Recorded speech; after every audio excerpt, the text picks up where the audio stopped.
کے بعد رسول اللہ صلی اللہ علیہ وسلم کا تقریباً 500 سال کا دور ہے. عیسیٰ علیہ السلام کی شریعت پر لوگ عمل کر رہے تھے. لوگ دھیرے دھیرے دھیرے ایک کے بعد دیگرے عیسیٰ علیہ السلام کی شریعت کو بھلانے لگے. دنیا میں اللہ کی طرف سے، اللہ کی عبادت سے لوگ نکل کر غیر اللہ کی طرف دن بدن چلے جا رہے تھے.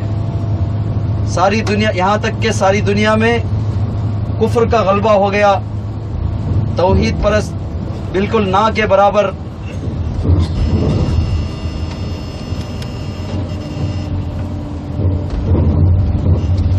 تو اللہ تعالیٰ نے پھر سے دوبارہ نئے سرے سے کفر کا خاتمہ کرنے کے لیے، یہ دیکھیے سیدھے ہاتھ پر مسجد میقات، مدینہ منورہ سے جو لوگ عمرہ کے لیے جاتے ہیں وہ اسی مسجد کے پاس سے احرام باندھ کے جاتے ہیں. سیدھے ہاتھ پر یہاں پر پیر علی بھی ہے، حضرت علی رضی اللہ تعالیٰ کے کنویں. ابیار علی کے نام سے یہ مسجد ایک زمانہ مشہور تھی، آج بھی ہے، لیکن زیادہ تر اس کو ابھی ذوالحلیفہ کہتے ہیں. مدینہ منورہ کی طرف سے جانے والے احرام کا پوائنٹ ہے. یہاں پر بیک وقت 50-60 ہزار 70 ہزار آدمی جو ہے، تقریباً 1 لاکھ بھی اگر گنجائش نکل آتی ہے. بہت بھیڑ بھاڑ کے موقع پر جو ہے کہ 1 لاکھ افراد بھی احرام وغیرہ بدلتے ہیں. یہاں پر اتنی بڑی سہولت ہے. یہاں پر 416 کلومیٹر ہے یہاں سے مکہ مکرمہ، یعنی 417 کلومیٹر پہلے جو ہے احرام باندھنا پڑتا ہے. اگر کوئی یہاں سے احرام باندھ کے آگے بڑھ گیا تو اس کو دم دینا پڑتا ہے. اللہ کے نبی صلی اللہ علیہ وسلم نے اسی مقام سے احرام باندھا تھا.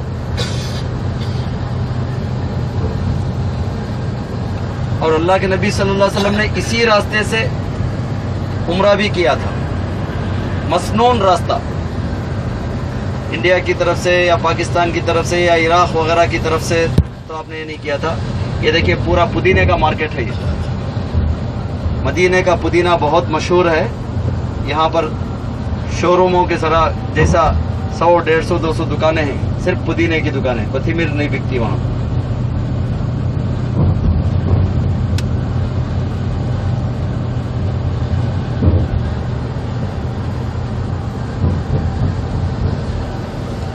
تو اس طرح دنیا میں جو ہے کفر پرستی بہت زیادہ ہو گئی. اللہ تبارک و تعالیٰ نے فیصلہ کن نبی بھیجا، آخری نبی جن کے بعد کوئی اور نبی آنے والا نہیں. حضرت محمد رسول اللہ صلی اللہ علیہ وسلم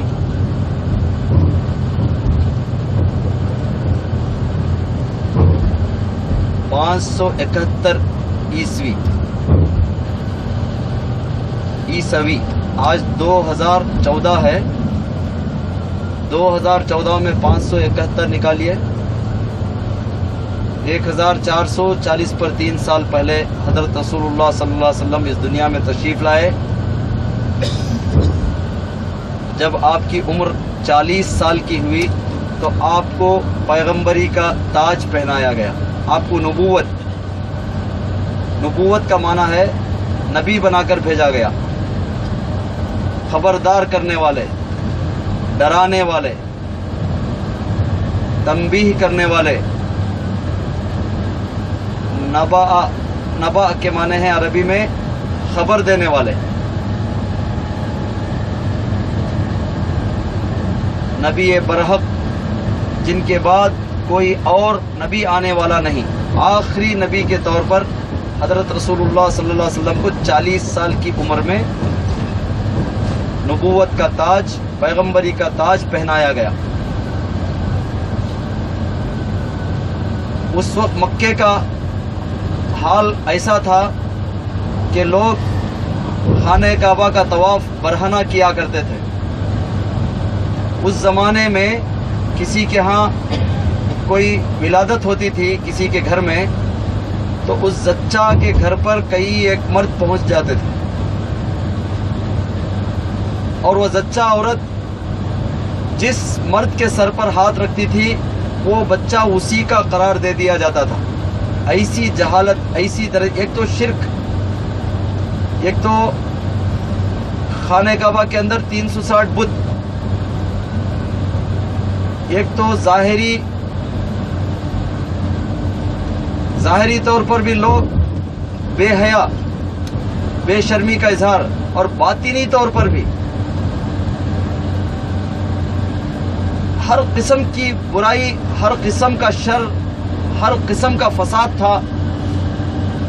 بڑوں کا کوئی ادب نہیں، بچوں سے کوئی الفت نہیں، محبت نہیں، جہالت اور درندگی پورے مکے کے طول و عرض میں ہر طرف ہر قسم کی برائی پھیلی ہوئی تھی۔ اللہ تعالیٰ کو جو باطنی غلاظت جو بالکل پسند نہیں، شرک، اللہ تعالیٰ ہمارے ہر گناہ کو معاف کر سکتے ہیں بشرطے کہ ہم شرک نہیں کیے ہوں۔ شرک کے معنی شریک کرنا، جیسا کہتے ہیں نا شریک مسرت، میں آپ کی خوشی کا شریک ہوں، آپ کے غم میں اور خوشی میں برابر کا شریک ہوں۔ شریک حیات، بیوی شریک حیات بن جاتی ہے، زندگی کی پارٹنر، اسی سے شرک بنا ہے۔ شرک کے معنی کسی کو پارٹنرشپ دینا، کسی کو اپنے برابر کا ساتھی قرار دینا۔ اللہ تبارک و تعالی مخلوق میں شراکت ضرور دیتے ہیں۔ مخلوق جو ہے زمینوں میں اشتراک کر لے سکتی ہے، دوست بنا کے انہیں دوستی میں پارٹنرشپ، دوستی کی پارٹنرشپ، فلاں زمین میں پارٹنرشپ، فلاں تجارت میں پارٹنرشپ، انہیں کسی بھی کاروبار میں، کسی بھی دنیا کے عمل میں، کام دھام میں شرکت مخلوق آپس میں لے سکتی ہے، لیکن خالق کائنات کسی کو اپنا شریک نہیں بنا سکتے۔ اس کائنات میں تو دور کی بات، اللہ تعالیٰ اپنے حکم میں بھی اپنا حکم صادر کرنے کے لیے کسی سے مشورہ بھی نہیں کرتے۔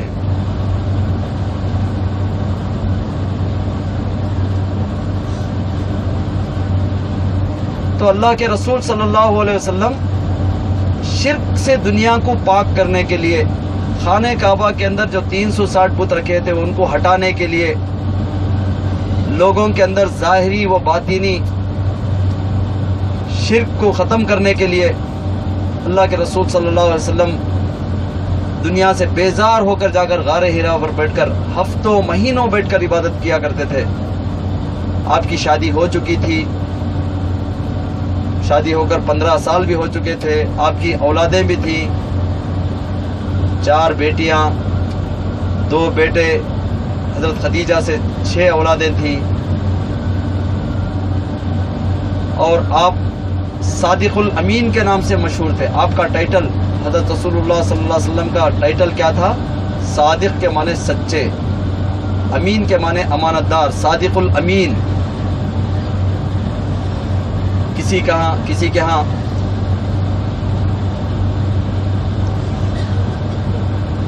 صادق الامین، ایسے امانت دار، ایسے سچے لوگ دور دور تک دہائیاں دیتے تھے، دور دور تک چرچے تھے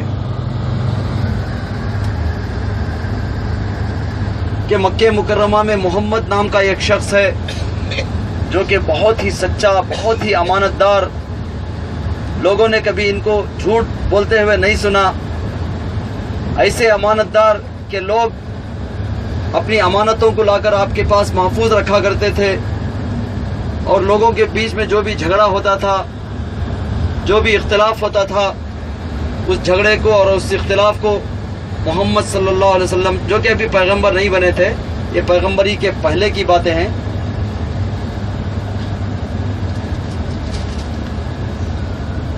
اپنے جھگڑوں کو حل کراتے تھے، ایک سرپنچ کی طرح مانتے تھے، ایک جج کی طرح مانتے تھے مکے کے باشندے، اطراف و اکناف کے باشندے۔ چلو ہمارا کوئی بھی جھگڑا محمد جو بھی فیصلہ دے دیں گے ہم اس کو بلا چوں و چرا مان لیں گے. تو اللہ کے رسول صلی اللہ علیہ وسلم کی نبوت سے پہلے ہی، پیغمبری سے پہلے ہی یہ شان تھی، ان کا یہ مرتبہ تھا.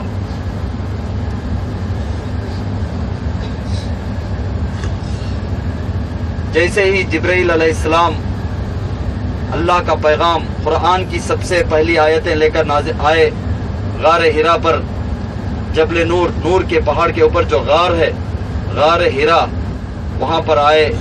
اعوذ باللہ من الشیطان الرجیم، بسم اللہ الرحمن الرحیم، اقرأ بسم ربک الذی خلق، خلق الانسان من علق، اقرأ وربک الاکرم الذی علم بالقلم، علم الانسان ما لم یعلم. یہ 6 آیتیں نازل ہوئیں. اللہ کے رسول صلی اللہ علیہ وسلم پر غشی طاری ہو گئی، بے ہوشی طاری ہو گئی. لو انزلنا هذا القرآن على جبل لرأيته خاشعا متصدعا من خشية اللہ. اگر اس قرآن کو ہم کسی پہاڑ پر نازل کرتے تو وہ پہاڑ جو ہے اس کی تاب نہ لاتے ہوئے ریزہ ریزہ ہو گیا ہوتا، پیس پیس ہو گیا ہوتا. ایسا زبردست قرآن، ایسا طاقتور قرآن، اس کو ایک انسان نے سنبھال لیا. ہلکا سا اللہ کے نبی صلی اللہ علیہ وسلم کی شخصیت پر اثر یہ ہوا کہ آپ غشی کھا گئے، بے ہوش ہو گئے. جیسے تیسے آپ کو جیسے ہی ہوش آیا، اللہ کے نبی صلی اللہ علیہ وسلم لڑکھڑاتے ہوئے، گرتے پڑتے، جیسے تیسے کر کے گھر پہنچے. بی بی سے کہا، اے بی بی میری طبیعت ٹھیک نہیں ہے، مجھے کمبل اڑا دو، چادر اڑا دو. چادر اوڑھ کر، چادر تان کر آپ آرام فرما رہے تھے، فوراً پیچھے ہی آیتیں نازل ہوئی. اعوذ باللہ من الشیطان الرجیم، یا ایھا المدثر، اے چادر کے اوڑھنے والے، قم اٹھو، فانذر جاؤ لوگوں کو ڈراؤ، وربک فکبر اپنے رب کی بڑائی بیان کرو، وثیابک فطہر اپنے کپڑوں کو پاک صاف رکھو، والرجز فہجر اور یہ گندگی جو ہے باطنی گندگی، شرک، والرجز فہجر اس سے دور رہو، اس گندگی سے دور رہو. ولا تمنن تستکثر اور کوئی بھی کام کر کے احسان نہ جتاؤ تاکہ اللہ تعالیٰ تمہیں اور نوازے اور زیادہ عطا کرے. وَلِرَبِّكَ فَاصْبِرْ اور اپنے رب کے لیے صبر کرو. انہیں مصیبتوں کے پہاڑ آنے سے پہلے ہی اللہ تعالیٰ صبر کی تلقین کریں. وَلِرَبِّكَ فَاصْبِرْ جو کوئی تکلیفیں مستقبل قریب میں آنے والی ہیں یا قیامت تک مومنین کے لیے پہنچنے والی ہیں، جو بھی مصیبتیں پہنچنے والی ہیں، آنے والی ہیں، وَلِرَبِّكَ فَاصْبِرْ فَإِذَا نُقِرَ فِي النَّاقُورِ فَذَلِكَ يَوْمَئِذٍ يَوْمٌ عَسِيرٌ عَلَى الْكَافِرِينَ غَيْرُ يَسِيرٌ. اس وقت تک صبر کرو جب تک کہ قیامت کا دن واقع نہیں ہو جاتا، اور وہ دن کافروں کے لیے بہت سخت ترین دن ہوگا.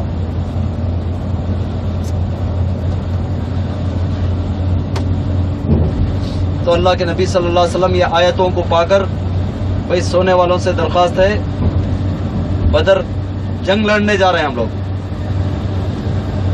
جنگ بدر جا رہے ہیں، تلواریں ہتھیار وغیرہ ذرا سنبھال لیجئے. سونے والے کیا لڑیں گے بھائی، جنگ لڑنے جا رہے ہیں، ہاتھ میں تلوار بھی نہیں، نیند کا ہتھیار لے لے کو جا رہی.